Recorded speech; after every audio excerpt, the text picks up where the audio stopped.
Segmentlər, biznes istiqamətləri üzrə gəlir və xərclərin açıqlanması cədvəlinin tərtib olunması barədə video təlimat. Dövlət müəssisələri segmentlər üzrə gəlir və xərclərin açıqlanması cədvəlində hesabat dövründə əldə etdikləri əməliyyat fəaliyyətindən gəlirləri və bu gəlirlərin əldə edilməsi üçün çəkilən müvafiq xərcləri hər segment üzrə ayrılıqda açıqlamalıdırlar. Əməliyyat segmentləri dedikdə, yalnız əməliyyat segmenti adlı 8 nömrəli maliyyə hesabatlarının beynəlxalq standartının tələblərinə cavab verən meyarlar üzrə təsnifləşdirilmiş əməliyyat segmentləri nəzərdə tutulur. Məsələn, nəqliyyat sektorunda fəaliyyət göstərən müəssisələr gəlir və xərclərini sərnişin daşıma, yük daşıma və sair segmentlər üzrə, neft sektorunda fəaliyyət göstərən müəssisələr neft hasilatı, neft emalı, neft məhsullarının satışı və sair segmentlər üzrə, kənd təsərrüfatı sektorunda fəaliyyət göstərən müəssisələr heyvandarlıq, əkinçilik və sair segmentlər üzrə ayrılıqda təqdim etməlidirlər.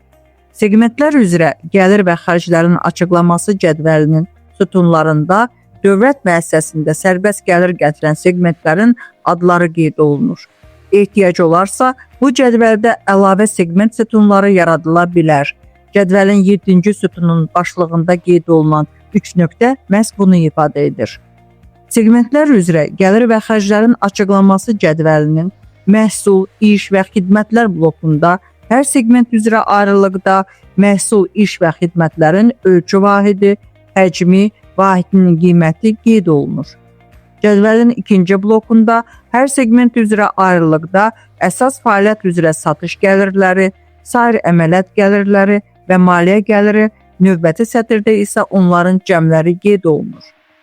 Cədvəlin üçüncü blokunda müvafiq gəlirlərin əldə edilməsi üçün çəkilən bütün xərclər, o cümlədən əmək haqqı və ona bərabər tutulan ödənişlər, amortizasiya xərcləri, icarə xərcləri və sair, həmin blokun sonunda isə bütün xərclərin cəmləri qeyd olunur.